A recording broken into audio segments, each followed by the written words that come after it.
이 강의에서는 아일랜드의 작가인 제임스 조이스와 그의 작품인 율리시스에 대해서 알아보도록 하겠습니다.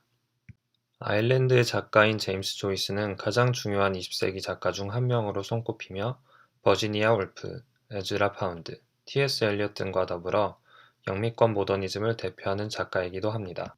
조이스는 시, 희곡, 소설, 평론 전반에 걸쳐 많은 글들을 남겼지만 이 중 대중들에게 가장 잘 알려진 것은 단편들을 모아놓은 더블린 사람들, 조이스 본인의 자전적 소설인 젊은 예술가의 초상, 그리고 다양한 형식적인 실험들이 돋보이는 율리시즈 정도가 될 것입니다.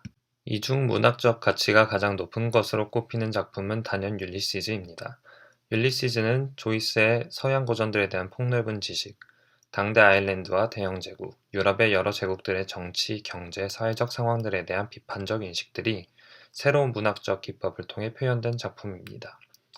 여러 층위의 레퍼런스들과 상징들을 담고 있을 뿐 아니라 형식적으로도 기존의 문학 작품들과는 차별되는 전혀 새로운 시도들을 했다는 점에서 아일랜드 및 영미권 문학사에서 큰 의의를 가지는 작품이라고 할 수 있습니다. 물론 당대의 문인들은 이러한 작품을 창조해낸 조이스의 재능을 일찍이 알아보았습니다. 특히 에즈라 파운드는 조이스의 문학적 재능을 높이 평가하고 그의 대표작이라고 할 수 있는 율리시즈의 에피소드들이 미국의 문예지인 리틀 리뷰에 연재될 수 있도록 도왔습니다. 하지만 율리시즈가 연재되는 과정은 순탄하지만은 않았습니다.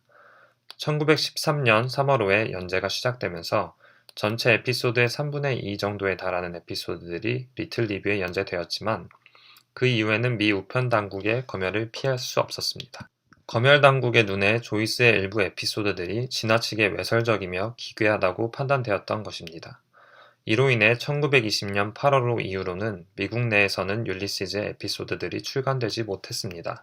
결국 율리시즈의 에피소드들은 단행본의 형태로 출간하는 것이 미국 내에서는 더 이상 가능하지 않게 되었던 것입니다. 하지만 미국이 아닌 프랑스 파리에서는 가능한 일이었습니다. 셰익스피어 앤 컴퍼니의 소유주이자 당대 문호들과 친분이 두터웠던 실비아 미츠의 도움으로 율리시즈는 마침내 1992년 2월 출간될 수 있었습니다.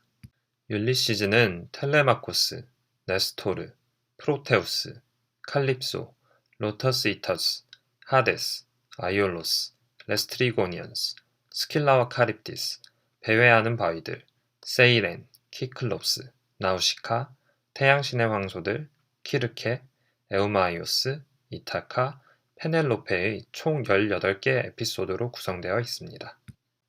그리스 신화 속의 영웅이자 이타카의 왕인 오디세우스의 로마식 이름인 율리시즈와 방금 언급한 각 에피소드의 제목들이 보여주듯이 조이스의 율리시즈는 호메로스의 대서사시 오디세이아의 현대판이라고도 볼 수 있습니다. 오디세이아는 그리스 영웅이자 이타카의 왕인 오디세우스가 트로이 전쟁을 마치고 이타카로 돌아오는 여정을 그린 장편 서사시입니다. 이와 비슷하게 조이스의 율리시즈는 레오폴드 블룸이라는 유대계 아일랜드인이 아침에 집을 나서서 밤 늦은 시간 집으로 돌아오는 하루의 여정을 그리고 있는 장편 서사 소설입니다. 이야기의 구조 측면에서 일단 두 작품 사이의 유사성을 발견할 수 있습니다. 나아가 두 작품에 등장하는 인물들 사이에도 유비관계가 나타납니다. 대표적으로 레오폴드 블룸은 오디세우스와 비교될 수 있고 레오폴드 블룸의 아내인 몰리 블룸은 오디세우스의 아내인 페넬로페와 비교될 수 있으며 마지막으로 오디세우스와 페넬로페의 아들인 텔레마코스는 조이스의 분신이자 젊은 예술가의 초상의 주인공인 스티븐 디덜러스와 비교될 수 있습니다. 물론 스티븐 디덜러스는 블룸의 아들은 아니지만 작품 내에서 둘 사이에 일종의 아버지와 아들 사이의 관계 같은 것이 형성된다는 점에서 스티븐을 텔레마커스와 비교할 수 있는 것입니다. 조이스의 소설들, 특히 율리시즈는 술술 읽히는 류의 작품은 아닙니다. 독자들이 조이스의 작품에 다가가기 어려운 이유에는 여러 가지가 있겠습니다. 특히 한국의 독자들의 입장에서 생각해보면 조이스의 작품은 더 어렵게 다가올 수 있습니다. 조이스의 작품들이 우리에게는 생소하거나 친숙하지 않을 수 있는 이유 중 하나는 앞서 언급했듯이 이 작품이 호메로스의 장편 서사시인 오디세이아를 포함한 서양 고전들 및 성경에 대한 많은 레퍼런스들을 담고 있기 때문일 것입니다. 나아가 율리시즈는 이러한 레퍼런스들을 단순히 차용해오는 것이 아니라 상당 부분 비틀고 있습니다. 그리스 영웅의 10년의 여정을 아주 평범한 인물의 대명사인 블룸의 하루의 여정과 비교하고 있다는 점만 보아도 조이스가 고전을 빌려오면서도 동시에 그것을 비틀고 있다는 점이 여과 없이 드러납니다. 조이스의 작품들에 접근하기 어려운 또 하나의 지점은 그의 작품들이 20세기 전후의 아일랜드 정치사 및 더블린에 대한 세세한 레퍼런스들을 담고 있다는 점입니다. 하나의 예로 젊은 예술가의 초상에서는 스티븐 디덜러스의 아버지인 사이먼 디덜러스의 친구 케이시 씨와 디덜러스 집안의 가정교사인 리어던 부인이 찰스 스튜어트 파넬을 두고 논쟁을 벌이는 장면이 있는데 당시 파넬을 둘러싸고 일어났던 일련의 스캔들에 대한 지식이 없으면 이들의 논쟁을 이해하기 어려운 측면이 있습니다. 찰스 스튜어트 파넬은 아일랜드의 민족주의자이자 정치인이었으며 영국으로부터 아일랜드의 자치권을 되찾아오기 위해 애썼던 인물입니다. 하지만 파넬이 자신과 정치적으로 가까운 관계에 있던 윌리엄 오셔의 아내인 캐서린 오셔와 오랜 불륜 관계를 유지해왔다는 사실이 세간에 알려지자 그의 지식 기반이 흔들립니다. 가톨릭 교회의 영향력이 강한 아일랜드에서 불륜은 묵과할 수 없는 문제였을 것입니다. 그동안 아일랜드 국민연맹과 힘을 합쳐왔던 가톨릭 교회는 파넬과 캐서린 오셔의 스캔들 이후로 그에게 등을 돌리고 아일랜드 국민연맹 역시 친파넬파와 반파넬파로 갈라서게 됩니다.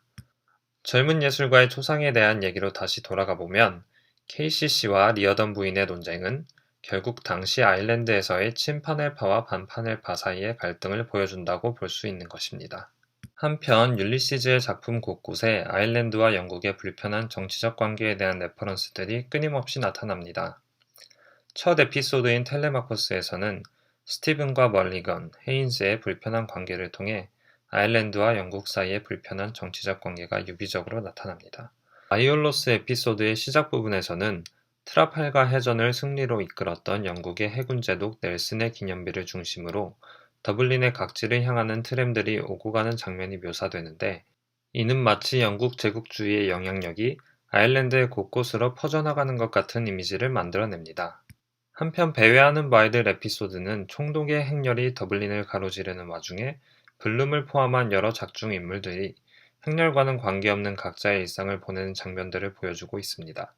이는 영제국의 지배가 아일랜드인들의 일상 차원에서 무력화되어 버리는 것 같은 모습을 보여준다고 해석할 수도 있겠습니다. 아무튼 이러한 정치적 디테일들 때문에 당시 아일랜드의 역사에 대한 기본적 지식들이 없다면 읽으면서 전혀 마음에 닿는 바가 없다고 느낄 수도 있습니다. 하지만 일단 당시의 정치사를 이해하고 다시 작품에 접근하면 오히려 더 생생하게 당시의 사람들이 어떤 서로 다른 생각들을 하고 살았는지를 경험할 수 있도록 하는 것이 조이스의 작품들이기도 합니다. 조이스의 작품들이 독자들에게 어렵게 느껴지는 또 다른 이유는 모더니즘 계열의 작품들은 어렵다는 선입견 때문일 수도 있습니다. 흔히 모더니즘 계열로 분류되는 작품들은 대개 책장이 술술 넘어가는 류의 작품들은 아닙니다. 그 이유는 앞서 언급했던 것들 때문일 수도 있지만 또한 작품을 서술하는 기법 때문이기도 합니다. 조이스는 작품에 소위 의식의 흐름 기법이라고 불리는 서술 기법을 사용했는데요. 의식의 흐름 기법이란 작품 속의 인물들이 경험하는 스쳐 지나가는 생각이나 느낌을 서술자를 거치지 않고 그대로 기술하는 기법을 말합니다. 서술자의 존재가 뚜렷한 서술의 경우 일어난 혹은 일어나고 있는 사건들을 서술자가 자신의 관점을 통해 나름대로 재구성하여 설명해주기 때문에 보통은 이해하기가 보다 용이합니다. 하지만 조이스의 작품에서처럼 뚜렷한 서술자 없이 인물의 생각이나 느낌을 있는 그대로 서술하는 경우 인물들의 내면과 인물 바깥에서 일어나고 있는 사건을 구분하면서 읽는 것이 어려워집니다. 그렇기 때문에 작품 속에서 어떤 사건이 일어나고 있는지 파악하기가 어렵습니다. 이와 같은 기법상의 특이성 때문에 조이스의 작품 읽기가 어려울 수 있습니다. 하지만 중요한 것은 조이스를 포함한 당대의 모더니즘 계열의 작가들이 왜 이렇게 글을 썼을까 하는 것을 이해하는 일일 것입니다. 당시 문학의 형식을 두고 실험을 한 것은 비단 조이스뿐만이 아니었습니다. 유럽의 제국들이 유럽의 세계 각지에서 영토 확장을 위해 수없이 많은 분쟁을 벌였던 19세기와 역사상 유례없는 대규모의 전쟁인 1차 세계대전이 일어난 20세기 초를 살았던 유럽 각지의 작가들은 자신들이 목격하고 있는 충격과 새로움을 기존의 언어로는 담기 어렵다고 생각했을지 모릅니다. 전쟁의 폭력, 기술의 급격한 진보, 제국의 팽창과 그에 따른 상이한 문화들 사이의 충돌, 대도시화와 그에 따른 일상의 변화 등은 기존의 언어들로는 담아낼 수 없는 현상들이었을 것입니다. 유럽의 17, 18세기를 지배했던 계몽주의와 18, 19세기에 일어난 산업혁명의 이상들, 지식의 축적과 기술의 발달이 모든 인간에게 부와 번영을 가져다 줄 것이라고 생각했던 이러한 믿음은 19세기와 20세기에 범람하기 시작한 충격적인 일련의 사건들에 의해 산산이 부서지고 맙니다. 이렇게 혼돈 그 자체가 되어버린 세상을 하나의 서술자의 시각과 관점을 통해서 서술한다는 것 자체가 아마 19세기 말과 20세기 초를 살았던 작가들에게는 불가능한 일로 여겨지지 않았을까요? 그러한 방식으로 담아내기에는 너무나도 많고 너무나도 새로운 혹은 충격적인 현상들과 경험들이 있었던 것이지요. 이러한 경험들은 또한 언어나 매체 자체가 어떤 의미를 전달해주는 투명한 매개라는 믿음 자체를 무너뜨렸는지도 모르겠습니다. 기존의 언어, 특히 소설의 언어만으로는 조이스 자신이 목도하고 있던 현실을 온전히 드러낼 수 없었을 것입니다. 무수히 많은 이질적 요소들이 난립하는 혼돈의 상황을 단선적인 목소리와 관점을 가지고 그려낸다는 것은 현실을 부정하는 것과 다름 아닌 것이었을 테니 말입니다. 그리하여 조이스는 여러 장르와 여러 매체적 특징들의 경계를 넘나드는 과감한 실험들을 감행합니다. 그 실험의 흔적들은 율리시즈에서 여과 없이 드러납니다. 앞서 율리시즈를 소설이라고 소개하기는 했습니다만 사실 이 텍스트는 소설이라고 불리기에는 무색할 만큼 다양한 장르와 매체의 특징들을 차용하고 있습니다. 예를 들어 한 신문사에서 일어나는 일들을 주로 다루고 있는 아이올로스 에피소드에서는 신문이라는 매체의 특징인 헤드라인과 기사 본문이라는 포맷을 사용하고 있습니다. 또 키르케라는 제목의 에피소드에서는 인물의 이름, 지시문, 대사 등을 활자화한 희곡 대본의 형식을 따오고 있고요. 그가 에피소드별로 새로운 장르 또는 매체적 특징들을 차용해온 것은 아마도 조이스가 각 에피소드에서 그려내고자 하는 바를 각각 특정한 언어, 장르, 매체를 통해 드러냈을 때 가장 잘 드러난다고 생각했기 때문이 아닐까요? 지금까지 제임스 조이스의 율리시즈를 읽는 데 필요한 몇 가지 배경 지식들에 대해서 이야기를 해보았습니다. 이 텍스트를 읽는 데는 지금까지 말씀드린 것보다 더 많은 노력들이 필요할 것임은 분명해 보입니다. 오죽하면 이 한 권의 책에 대한 주석이 또 다른 한 권의 책으로 만들어졌을 정도이니 말입니다.